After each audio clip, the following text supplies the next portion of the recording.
បាទសូមគោរពជម្រាបសួរដល់អស់លោកអ្នកបងប្អូនជាទីស្រឡាញ់រាប់អានខ្ញុំបាទសាមយូអែលសូមបានជម្រាបសួរដល់អស់លោកអ្នកបងប្អូនហើយសូមឲ្យព្រះពរព្រះគុណរបស់ព្រះជាម្ចាស់គឺជាព្រះយេស៊ូវគ្រីស្ទ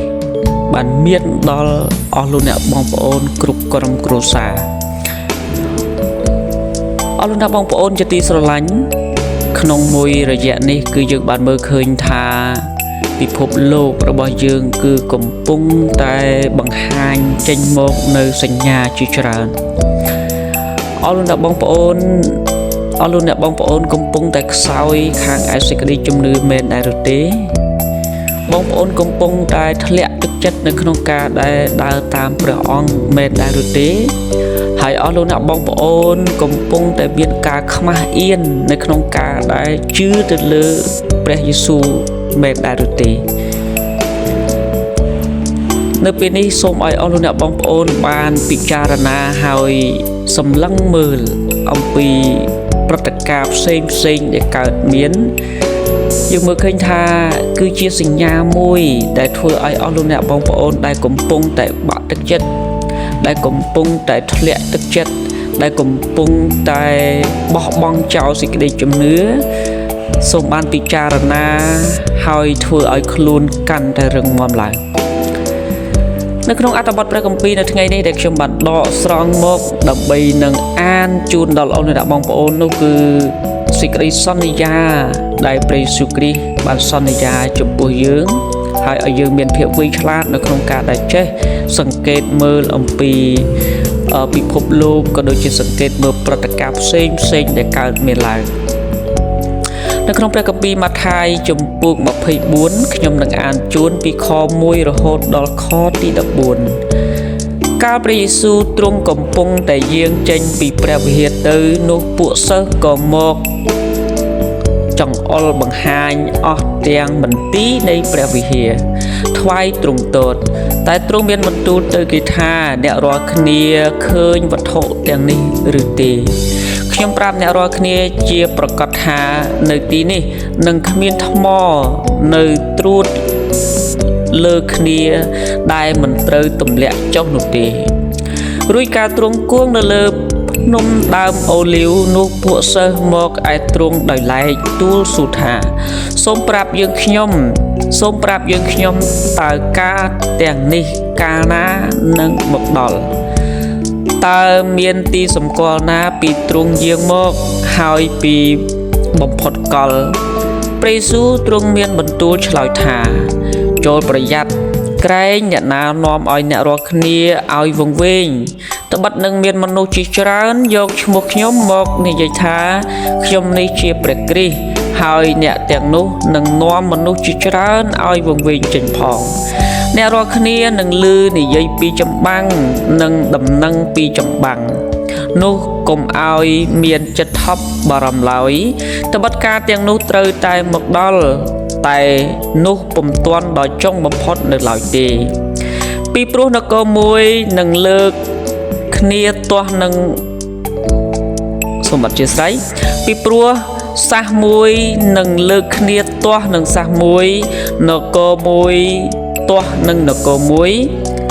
ហើយនឹងកើតមានអំណត់ជំងឺអសន្នរោគនិងក៏ក្រើកដីនៅកន្លែងផ្សេងគ្នាតែការទាំងនោះជាដើមចមនៃសេចក្តីទុក្ខទេគ្រានោះគេនឹងបញ្ជូនអ្នករាល់គ្នាឲ្យទៅមានសេចក្តីវេទនាព្រមទាំងសម្លាប់អ្នករាល់គ្នាហើយគ្រប់ទាំងសះនឹងស្អប់អ្នករាល់គ្នាដោយព្រោះឈ្មោះខ្ញុំនៅគ្រានោះមនុស្សជាច្រើននឹងរវាទចិត្តចេញគេនឹងបញ្ជូនគ្នាហើយនឹងស្អប់គ្នាទៅវិញទៅមកក៏នឹងមានហោរាคล้ายជាច្រើនកើតឡើងនាំឲ្យមនុស្សជាច្រើនវង្វេងដែររួចដោយព្រោះការទទឹងច្បាប់នឹងចម្រើនជាច្រើនឡើងបានជាសេចក្តីស្រឡាញ់របស់មនុស្សជាច្រើននឹងរសាយអស់ទៅតែអ្នកណាដែលកាន់ភ្ជាប់ដរាបដល់ចុងបំផុតវិញអ្នកនោះនឹងបានសង្គ្រោះ ដំណឹងល្អនេះដែលសម្ដែងពីនគរនឹងត្រូវប្រកាសប្រាប់ទូទៅគ្រប់ក្នុងលោកីទុកជាទីសម្គាល់ដល់អស់ទាំងសះនោះទើបនឹងបានដល់ចុងបំផុតអាមែន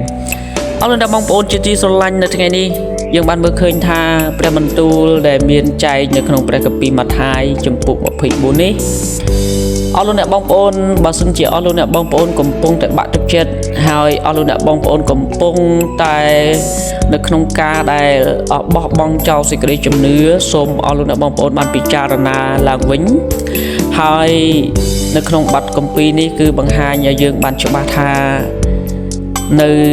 ពេលដែលព្រះអង្គបានយាងមកជាលើកទី2នឹងមានព្រឹត្តិការណ៍ជាច្រើនដែលកើតមានឡើងអរលោកអ្នកបងប្អូនបានមើលឃើញនៅក្នុងខទី6ហើយគឺបាទបង្ហាញយើងអ្នករាល់គ្នានឹងលឺអំពីចម្បាំងនិងដំណឹងពីចម្បាំងនោះកុំឲ្យមានចិត្តថប់បារម្ភឡើយត្បិតការទាំងនោះត្រូវតែមកដល់តែនោះពុំទាន់ដល់ចុងបំផុតនៅឡើយទេពីព្រោះសាសមួយនឹងលើកគ្នាទាស់នឹងសាសមួយនគរមួយទាស់នឹងនគរមួយហើយនឹងកើតមានអំណត់ជំងឺអសន្តិរោគនិងក៏ក្រើកដីនៅកន្លែងផ្សេងតែការនោះជាដើមចមនៃសេចក្តីទុក្ខទេបាទអរលោកអ្នកបងប្អូននេះគឺជាអសារមួយហើយជារឿងមួយដែលអស់លោកអ្នកបងប្អូនត្រូវតែឈររឹងមាំនៅក្នុងសេចក្តីជំនឿហើយយើងមើលឃើញថានៅក្នុងខទី13បានបញ្ជាក់ថាតែអ្នកណាដែលកាន់ភ្ជាប់ដល់រាប់ដល់ចុងបំផុតវិញអ្នកនោះនឹងបានសង្គ្រោះអរលោកអ្នកបងប្អូននេះគឺជាព្រះបន្ទូលហើយសូមឲ្យអរលោកអ្នកបងប្អូនត្រូវចាំថាយើងអ្នកណាដែលនៅជាប់ជាមួយនឹងសេចក្តីជំនឿអ្នកនោះនឹងបានសង្គ្រោះដូច្នេះសូមកុំឲ្យអរលោកអ្នកបងប្អូនបានដាច់ចេញអំពីសេចក្តីជំនឿដែលយើងបានជឿនោះឡើយសូមឲ្យយើងដែលជាអ្នកដែលជឿទៅលើព្រះយេស៊ូវគ្រីស្ទនៅតែបន្តមានសង្ឃឹមនៅក្នុងការដែលព្រះអង្គបានសន្យាហើយសូមឲ្យអរលោកអ្នកបងប្អូនបានមើលឃើញនៅក្នុងខ្ញុំសូមបានលើកយកនៅអត្ថបទនៅក្នុងព្រះគម្ពីរទំនុកដំកើងចំពូក24ដែរគឺនៅក្នុងនេះគឺបានមានបន្ទូលថាផែនដីនិង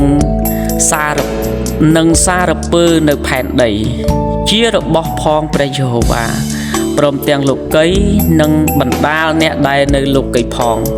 ត្បិតទ្រង់បានប្រតិឋានផែនដីនៅលើសមុទ្រហើយបានតាំងឲ្យមាំមួននៅលើទឹកទាំងពួងតើអ្នកណានឹងឡើងទៅឯភ្នំនៃព្រះយេហូវ៉ាតើអ្នកណានឹងឈរនៅក្នុងទីបរិសុទ្ធរបស់ទ្រង់បានគឺជាអ្នកដែលមានដៃស្អាតនិងចិត្តបរិសុទ្ធជាអ្នកដែលមិនបណ្ដោយឲ្យប្រលឹងខ្លួនទៅតាមសេចក្តីភូតភរហើយមិនបានស្បត់ប្រវាញ់គេឡើយអ្នកនោះនឹងទទួលពរពីព្រះយេហូវ៉ាហើយនឹងសេចក្តីសុចរិតពីព្រះដ៏ជួយសង្គ្រោះខ្លួន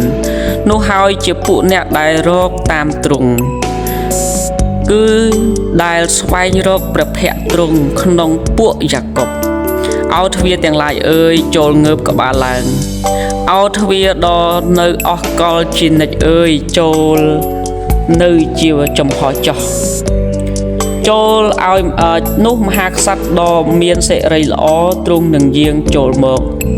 តើមហាក្សត្រដ៏មានសិរីល្អនោះជាអ្នកណាគឺព្រះយេហូវ៉ាដ៏មានព្រះជាស្តានិងអធិឫទ្ធិជាព្រះយេហូវ៉ាដ៏មានអធិឫទ្ធិក្នុងចម្បាំងអោទ្វារទាំងឡាយអើយចូលងើបក្បាលឡើងអោទ្វារដ៏នៅអស់កលជានិច្ចអើយចូលនៅជាចំហចោះនោះមហាក្សត្រដ៏មានសិរីល្អទ្រង់នឹងយាងចូលមកតើមហាក្សត្រដ៏មានសិរីល្អនោះជាអ្នកណាគឺព្រះយេហូវ៉ានៃពួកពលបរិវារទ្រង់ជាមហាក្សត្រដ៏មានសិរីល្អនោះឯងបាទនេះគឺជាអត្ថបទព្រះគម្ពីរនៅក្នុងព្រះគម្ពីរទំនុកដំកើងគឺសូមឲ្យអរលោកអ្នកបងប្អូនបានចាំថានៅពេលនេះសូមឲ្យអរលោកអ្នកបងប្អូនបានមើលឃើញអំពីព្រឹត្តិការណ៍ដែលកើតមាន វាគឺជាកម្លាំងសម្រាប់អស់លោកអ្នកបងប្អូនហើយយើងគឺជាកម្លាំងនៅក្នុងការដែលយើងមានសង្ឃឹមនៅក្នុងសេចក្តីជំនឿរបស់យើងសូមឲ្យជំនឿរបស់យើងកាន់តែរឹងមាំនិងបន្តដំណើរទៅបន្តទៀតអស់លោកអ្នកបងប្អូនជាទីស្រឡាញ់រាប់អាននៅពេលនេះខ្ញុំបាននឹងលើកអំពីរឿងប្រៀបធៀបមួយដែលនិយាយអំពីជីវិតរបស់យើងជាទូទៅយើងបានដឹងហើយថាយើងគឺមិនអាចនៅក្នុងការដែលយក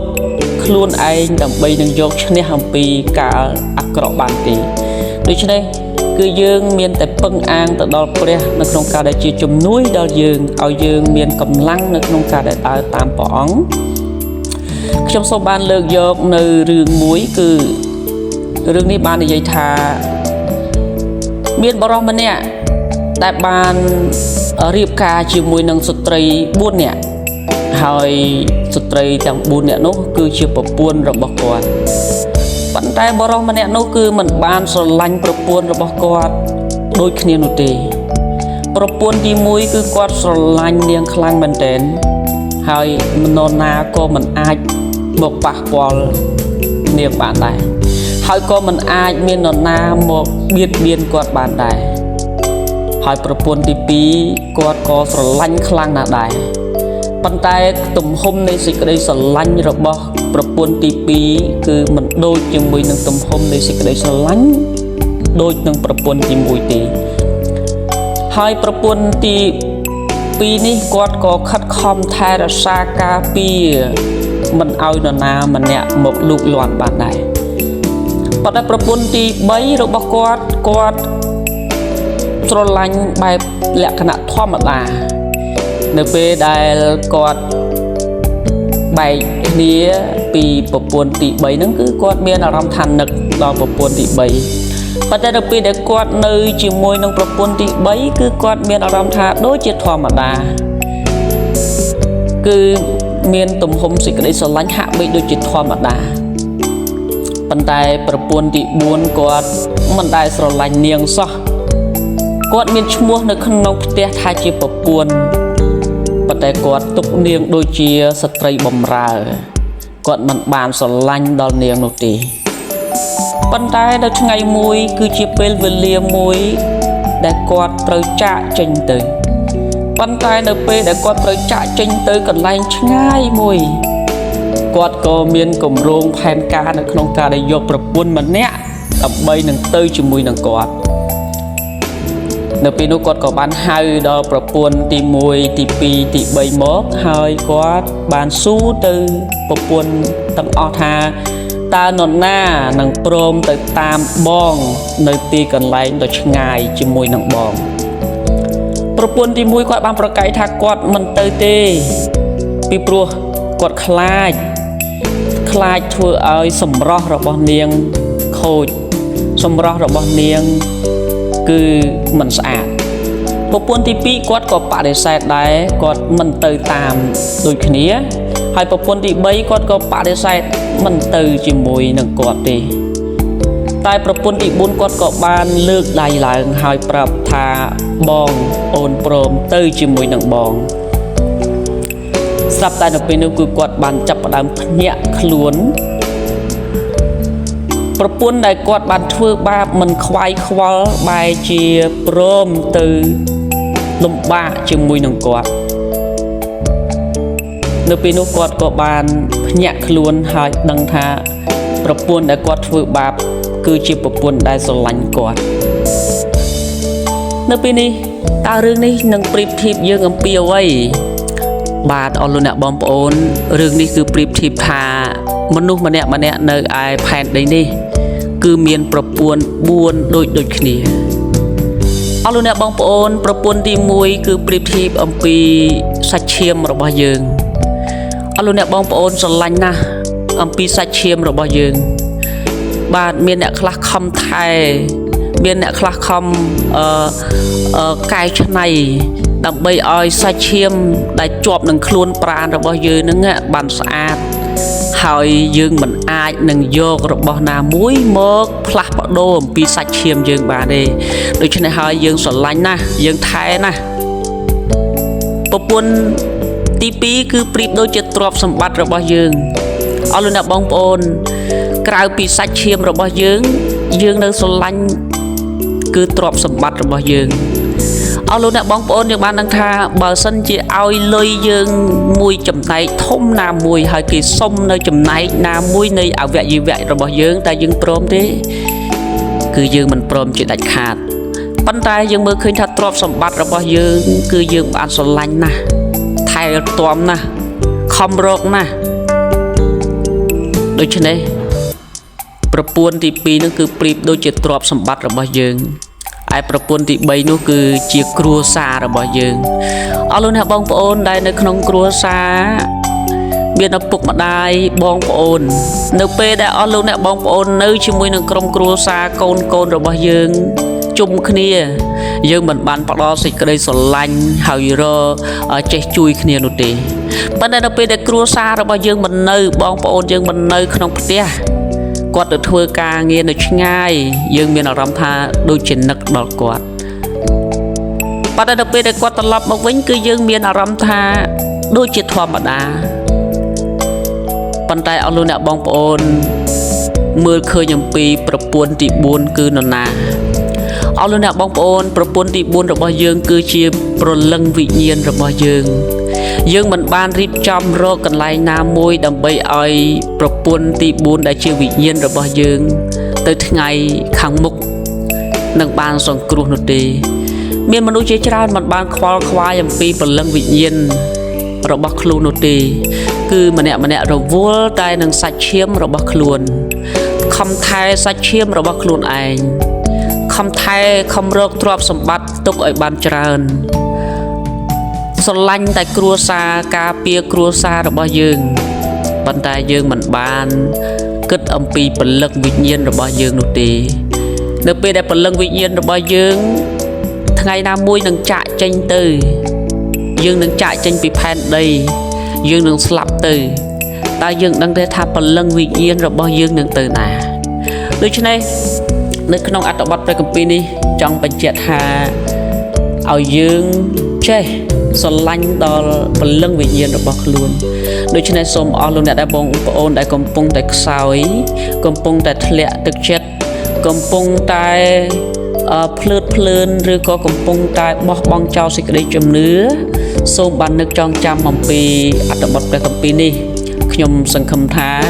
អត្ថបទព្រះគម្ពីរនឹងជួយលោកអ្នកបងប្អូនឲ្យឈរកាន់តែរឹងមាំនៅក្នុងឯសេចក្តីជំនឿហើយសូមបានបន្តធ្វើការល្អនៅក្នុងសហគមន៍នៅក្នុងសង្គមជាតិដើម្បីចូលរួមចំណែកដើម្បីឲ្យសង្គមជាតិរបស់យើងបានរីកចម្រើន